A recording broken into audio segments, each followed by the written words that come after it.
How are you today? I'm fine, thanks. How are you today? I'm doing good. Excellent, excellent. I appreciate you joining me today for a conversation about Queens women's soccer and your new job. Congratulations. I Thank guess you. some of that has it already worn away in between the welcomes and hellos and Yeah, welcome to we were talking about it last night out at the men's game. Yes. I think simply because in my months in being here, so much has changed and grown, and there's been so many other new people that it doesn't feel like my first season. It's just a brand new year for everybody. So everybody's kind of going through the same thing I am now, as opposed to me being in the new kid on the hall. Yeah. And I guess when you talk about all that newness and being new, uh, when you took this job, I guess it was what, in April, May, something? Well, January. I joined in January, but the announcement was made in May. Yeah. And Queens at that point was still a Division II school. Did you take the job with the understanding that it was going to be a D1 transfer or it was So still? I applied not knowing, but they shared that they were in the middle of their exploratory study while I was in my interview process. And then I believe it was during February when they kind of first put it, like the board kind of said, like, yes, we think we should do this and put ourselves out there. And then we got the official invites and decision in May. So yes and no. Like, I knew it was a high probability based on kind of the feeling I had in speaking with people, but never any guarantee. Yeah. And so did that have any impact on how you approached the interview process, or as opposed to, okay, well, I'm taking this job or I'm interviewing for this job as a Division II program, or I'm interviewing for this job as a Division II program with the possibility that I'm going to be a Division I coach before too long. Probably a bit of the latter once I found out about it, because there is a reality that I think some of what my background was helped them understand that no matter if we stayed in Division II or if we made the transition, I had experience in both places and success in both levels. So I don't know, nothing about me changed, because the way I go about my job and how I run my team is exactly the same. And that's kind of how I put it. Like, I'm going to treat my student athletes and provide the experience that I think makes sense for them, no matter who we're playing against. Um, but yeah, just the opponent changes. A little bit more travel. I'll say that. A lot more travel. Yeah. But yeah, of course, during the interview, you have to speak to the probabilities and what might be coming. So once they shared it with me, you do speak to it and you just share your thoughts. And, I always try to be very open and earnest in how I go about things, because I think anytime you can provide more information, it helps you collaborate better. So just tried to be as straightforward as possible, and must have said something I liked. Well, that's a good thing. Yeah. It's a very good thing. So now, moving ahead, uh, the Royals are looking for their first win. Uh, Yep. 5 games in, you've got 3 draws, which isn't too So bad. At least close. you got 3 more losses. Yep. But at uh, 2 losses and 3 draws, what are your impressions at this point? Did you expect to be in this situation? Did you expect to be further along, or are you where you expected? In some ways further along, and in other ways not. Like, at this point, if I would have, I built a really difficult schedule for us because we returned and brought in a bunch of newcomers. I knew we were going to be a strong team. So to prepare us for ace on play, because that's kind of our national championship right now, is that conference title.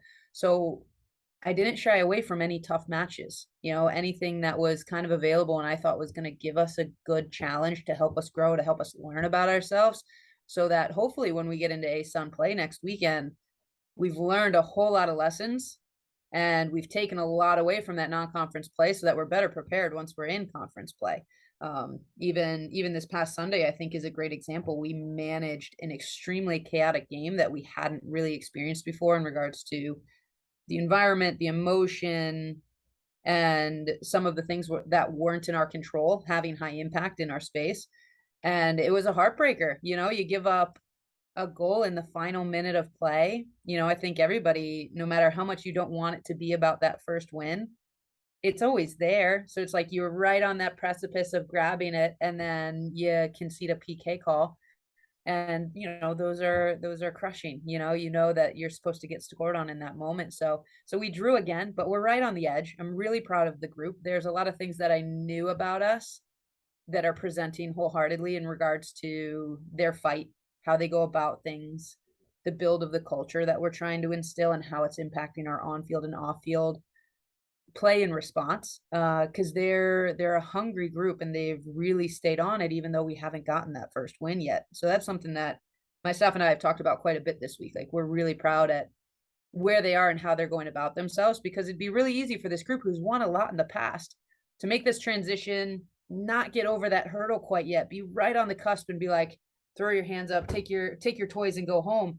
But they're still right in it. They're excited about the upcoming game. I think anytime you can make that transition into conference play and you kind of get to wipe the slate clean and go from zero again, we're in a really good place. And in what we were hoping non-conference was going to be for us, it's provided those lessons and it's really challenged us. Some ways that you'd expect in terms of good play and good opponents, and then other ways like people getting opponents getting red carded and chucked out of games and having to figure out dealing with a hostile crowd and all those sorts of things. You can never anticipate that. But now we have that in our back pocket and we're better for it. I'm a big believer in learning from what you go through, no matter if it's a plus or a minus. And we've had both. So you just keep moving forward. That's what season is. Fast and furious.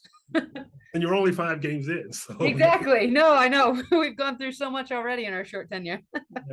yeah. When you understanding that coaches wear so many hats besides teacher, they're administrators, they are soothsayers. And are you finding yourself having to put on the psychoanalyst hat too, as far as you've got this group of players who, the ones who have returned from last year, they were quote unquote Division II players, and Yeah. now all of a sudden they're Division I athletes.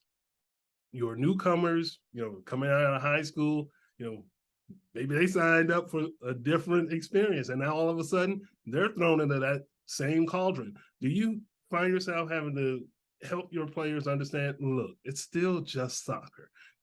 The opponents are different. But we are too. And so you need to be able to make the adjustment. Do you find yourself having to be a counselor of sorts? To a point. I mean, I think it's absolutely a conversation we've had, but it's not a consistent conversation because, like as you mentioned, we're 5 games in, but we've been here for a little over a month now and playing toe to toe with some really fantastic teams. Um, Spring season was wonderful. I got a chance to be here for that developmental period, and during that time, we played Division I opponents as well, even before we knew about the transition, because you play people that are better than you to try to get yourself better. So we had experience playing against these teams prior to the transition. Of course, during season is different. So the conversation's been there, but it's not a big piece of how we're managing our day to day. Honestly, the what you mentioned, the psychological side of it is real. Anytime you're going through a sports season and you're dealing with multiple people trying to work together, you're always managing the mental side of it, right? The psychological health, the fortitude, the grit, even just the approach of things. You're always trying to find ways to help you be successful there. As much as you train a technical skill on the field, you're training them mentally and how to be better leaders, how to be better teammates, how to better handle adversity. Those things that are presenting, I find just as normal as anywhere else. They're no different than the youth teams that I've coached in the past, no different than when I was at Grand Valley, no different than when I was at Northwestern, division aside. So after that initial conversation, I think of like, yep, guys, we knew this could be coming. Now it's now, not next year, but now. It's really just been, I don't want to say a normal year because there is an excitement and a different weight to what we're doing because it's something that not everybody gets to experience. But when it comes to helping the team, those are normal things that you kind of approach and manage. Yeah. Now, you mentioned some of your previous stops. Grand Mhm. Valley State, you won a couple of national championships there as an assistant. Northwestern, you were an assistant. And those programs, along with Fordham, they all improved during your time there as an assistant coach. Mhm. Talk about your transition now to head coach. Yeah, I'm a perpetual learner everywhere I've been and everybody that I've worked for and with. and even my student athletes, I just think they've prepared me for this experience. They've, I have a lot of friends and colleagues that I'm still very close with that I rely on in mentorship roles, advice roles that I'll call and touch base with them about. Um, but I think the biggest things that I've always taken with me from when I was a student athlete to my professional space is not just trying to create a space where you're helping other people get better, but asking that same thing of yourself. I think the consistency of my story in terms of that, everywhere I've been has, I believe, well, I know that we've gotten better, but I take pride that I had a part in that because there's a lack of complacency. There's always a question of how can I do this better? Okay, that was good. What's next? Okay, she's doing really well, but how can I challenge her to push her out of her comfort zone? Because if you're standing still, somebody else is going to bypass you. And I think the same of myself. I think this last weekend was one of those really difficult sport moments where a tie felt like a loss, and you don't let yourself sit in it and wallow, but you have to be able to reflect and learn and figure out what could I have done differently because hindsight's 2020 for a reason. You do get to look back and say, well, if I did that, so that the next time it presents, because there's so much repetition in sport, in managing teams and working with people. So if you pay attention to the things during success and during failure, you're better prepared the next time that repetition comes. It's just like the on-field work. And I think that's been a big theme and a big lesson that I've always taken with me from one spot to the next. It's like if you're pushing to be better than what you were yesterday, what you were last season, you're going to find improvement and you're going to keep moving forward because then you're just kind of stacking on. It's not like you get better one day and less. You're always trending in the right direction, no matter the ups and downs that you're taking. So those have been the biggest things, and I think why we're seeing continued development and success, even with the challenge of this transition year. We're getting better. The group is getting better. The culture is getting better. The players individually are getting better. My staff is getting better. I'm getting better because we all know that there's lessons to learn, and you just have to pay attention to them so that you can take them forward with you. Yeah. So what is the one thing that you did not know when you took this gig that you have learned? And it's like, oh, that part I did not know. What a good question. Gosh, I'm not sure.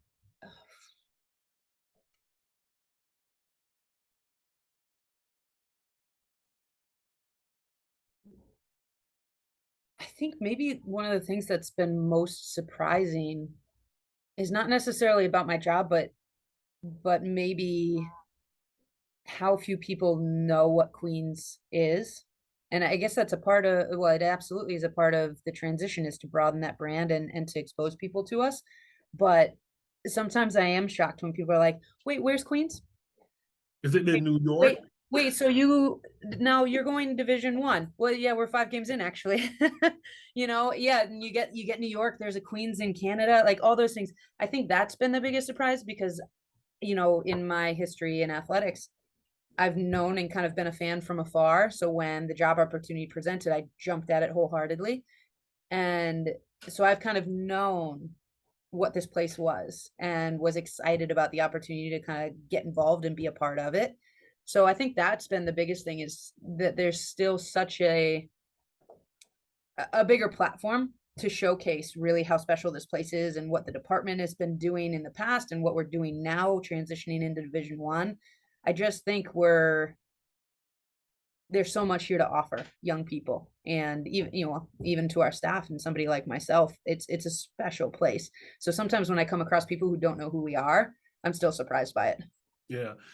And I think that was part of, when I spoke to folks earlier about making that transition to Division 1.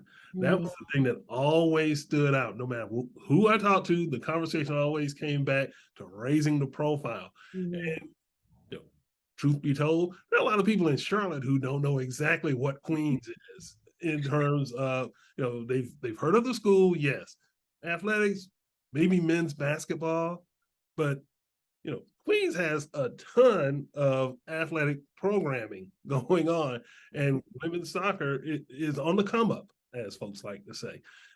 How can you help push that brand so that you can get more of that regional and that national come up? It's in everything. It's engaging in the local community. You know, we've been working pretty hard to get clubs and youth teams to our games, where, you know, get them to our camps so that you have that younger soccer fan base like excited about your current team and your players. You know, in a very simple way, there's a reason certain teams become more beloved. And in its simplest ways, you got to start putting some W's on the board. Like, people like to go to events where your supported team is successful. You know, Everybody they loves a want winner. everybody loves a winner. So that's a piece of it as well. And then kind of in that broader sense, you start to get creative. You start to do things in the social media platform to create engagement in a broader sense, to connect with families. We have a wonderful international representation, not just in our school, but in our team. So the bigger soccer community globally you want to try to connect with. And then in a competition and scheduling standpoint, putting people on the schedule like our upcoming game this weekend against Tennessee. Like, Mhm. they're one of the top 10 or top 20 programs in the country right now. I think they were ranked seventh coming into this season. And the only losses that they've taken are against top 5 teams in the country. Like, playing brands and programs that are that storied and have that success at this Division 1 level instantly put you in a different picture and on a different platform. You know, when talking to recruits about being on ESPN, SEC Network, like, hey, watch. And they're like, oh, really? That's so easy. That's great. You know, all of our home games last night was the very first ESPN Plus broadcast from Queens Athletics for the men's soccer match. Like, being able to pop on Hulu and see Queens athletics matches there, like, all of those things fold into us becoming known. People outside of Charlotte recognizing the Rex head, which I think is a fantastic logo, by the way, but that's a different conversation. Um, it just, every piece of the puzzle is being attended to, and it's so thoughtful how the department and our leadership is going about it. I think it's going to naturally happen. And then, kind of like I mentioned, boots on the ground, like, some point you got to win. Like, some point, you know, I was joking with our players on the bus ride home on Sunday, like, we keep accumulating all these moral victories, like, sooner or later we can have an actual victory, not just a tie. Yeah, yeah. And even to that end, you talked about the engagement with your opener. Your group played in the very first Division 1 event, Ever. game, match, whatever, Yep. ever, and drew a record crowd. Yep. Talk a little bit about being able to play that very first match and set a school record for attendance for women's soccer in the process. Yeah, we knew with the nature of how the schedule works, women's soccer is always the first sport to kick off in the collegiate space. So as soon as it was announced, we kind of knew that that was going to be a thing. And as we started to put together our schedule, we were really fortunate to find a home match for it, which just elevated it that much more because it was no longer just the first competition, it was the first home match. And I think from that moment forward, our leadership and people within our department just put so much effort in behind promoting it, supporting it, getting the community and the school excited about it. And you saw the fruits of that labor. I mean, we set an attendance record for the complex and had just a great night. The atmosphere was extraordinary. We had that youth base that we talked about and getting them connected to the sport and excited for the team. We had an opponent come in who's been perpetually one of the top in the region. Um, I just think it really speaks highly to the department and how they're supporting this transition in our teams. And it really showed the reality of what we can do. Like, we are poised to be kind of a ticket in town. Come out to the sports complex, come out to this great night. You know, it's one of the reasons people move to the Carolinas. The weather's always wonderful. We have Charlotte FC, so people are excited about soccer in general right now around the city. So having two soccer teams like us in the men's program have these home matches against great competition and creating a family environment for people to come out to, it's just something more in an already great city.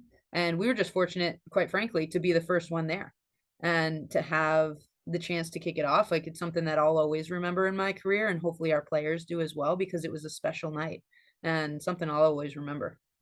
Yeah.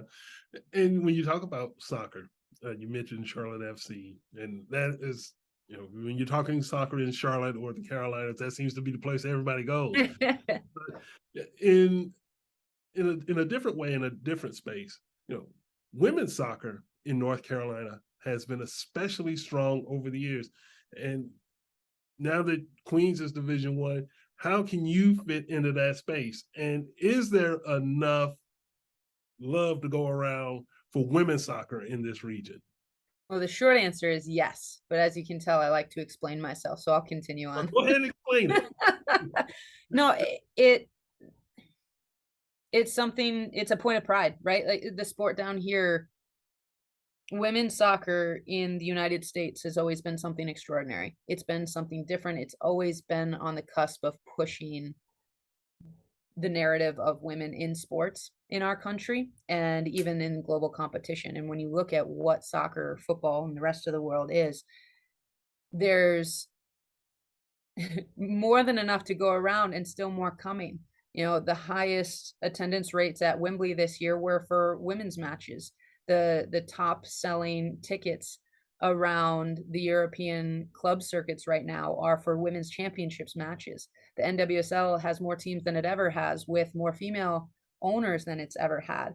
And so much of that you can trace the history back to the Carolinas.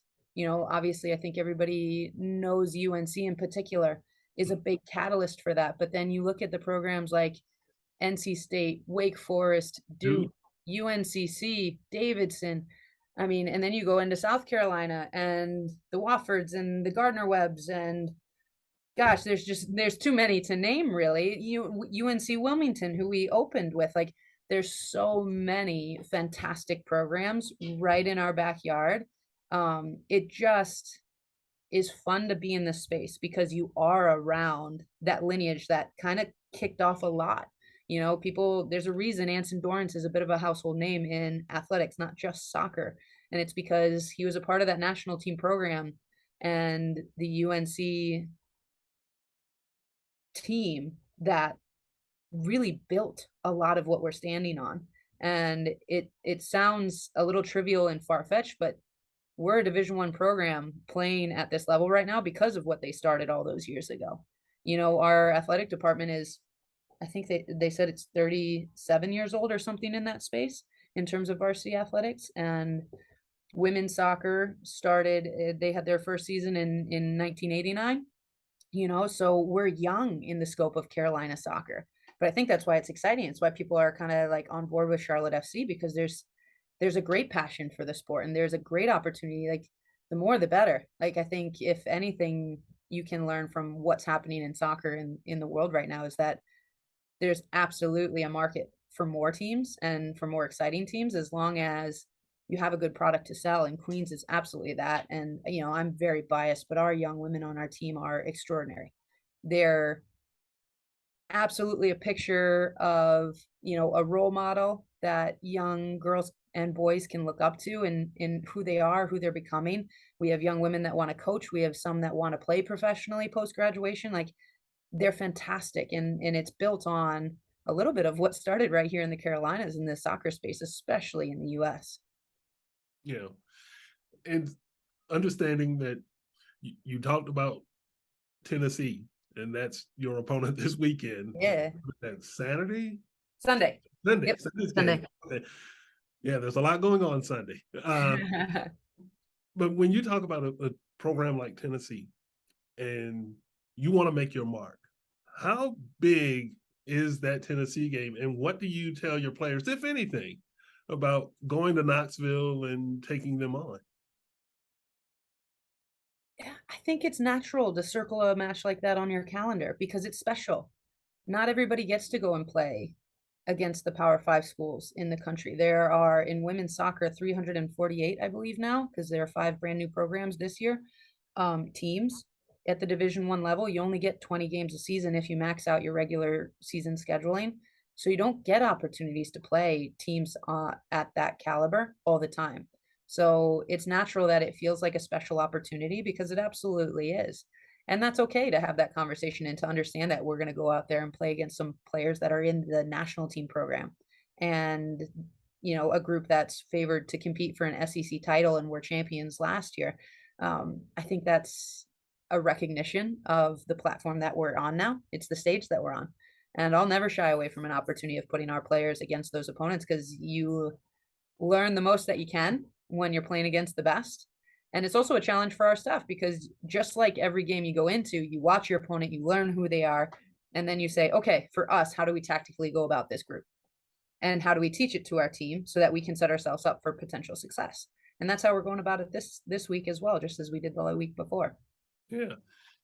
But now, not to try to get you to go and put on the fortune teller hat. I cannot wait for this question, Herb. Go for it. But what would that mean for you individually and as a program to notch that first win against the Tennessee? Or is it just a matter of, let's just get a win, period? Don't care who it is. Probably a little bit of both.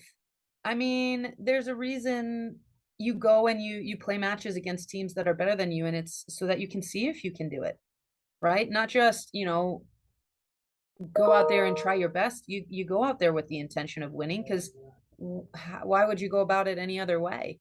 We kind of talked about it before. It funny enough, it really, until people ask me about it, I don't really think about it being my first season anymore, because there's everybody in Queens is going through their first season right now. It just happens to be Your my turn. first college head coaching season. And that's so far down the radar right now in terms of what we're doing, because there's too much other stuff that is more important than that piece of our puzzle right now. The transition's more important. Our student athletes are more important. We're still in the aftermath of like the recruiting process and how COVID impacts. So we have student athletes that are deciding to stay that fifth year still, and then incoming players that we're, uh, so it's a big deal as you're searching for that historic first win. It's a great opportunity when you get to go and take the field with a program like Tennessee. But when it comes to me, that's so far down the list these days with everything else that's coming along. I'd be happy, but it's not going to be about me once it happens. Don't mess around and get it in Knoxville now. But that would be, but I don't doubt that at some point in time, you're going to get the first one. And like you said, you still have the advantage of starting 0-0 once you start with ASUN. And that's right around the corner too. What's the message going into the start of conference season? I think you hit the nail on the head. It's a little bit of a start to a new season all over again. So much of non-conference play is always about preparing yourself for those conference opponents, but especially for us during this transition period, because we're not eligible for NCAA play yet. So everything we do is about ASUN competition and trying to challenge ourselves for that championship. And that is the fun thing. Like, there's so much good we can take from these. We've played 5 and then 6 non-conference games that hopefully will help us be more successful. And part of that comes with getting over that hurdle of getting that first win, because you can't win a title unless you're winning games. So eventually we got to kind of get through that barrier. They're poised for it. I agree with you wholeheartedly, even though I'm biased. Like, it's gonna come. I don't know when, but every time we take the field, we have an opportunity to do it, and that's how we approach it. Outstanding. And it's been a real eye opener to get to talk to you and get an idea of what's going on with Queens women's soccer, or in the early stages of Division One. And it sounds like it's going to be a heck of a ride. It is. Once you pick up a win. So yes, exactly. There's no getting around it. We keep score for a reason. Absolutely. And there's no telling what that party's going to look like, but yes, it'll be off the chain. But Coach, I appreciate you joining me today, and much success to you. Thank you. You're on out, and congratulations on the job. Even though I know it's a little old now, and maybe that's okay. Congratulations, and I think that you guys are going to enjoy your time in Charlotte. You're going to enjoy the ASUN, and you're going to enjoy Division One. Thank you so much. I appreciate it. It's been a heck of a ride so far, and glad that people like yourselves are excited about it as well. I'm looking forward to it. Good. You let me know when you come out to a game. I got a scarf for you. Okay, I'll be sure to do that. You hold me to it. Okay, I will. You have yourself a great day. Thank you.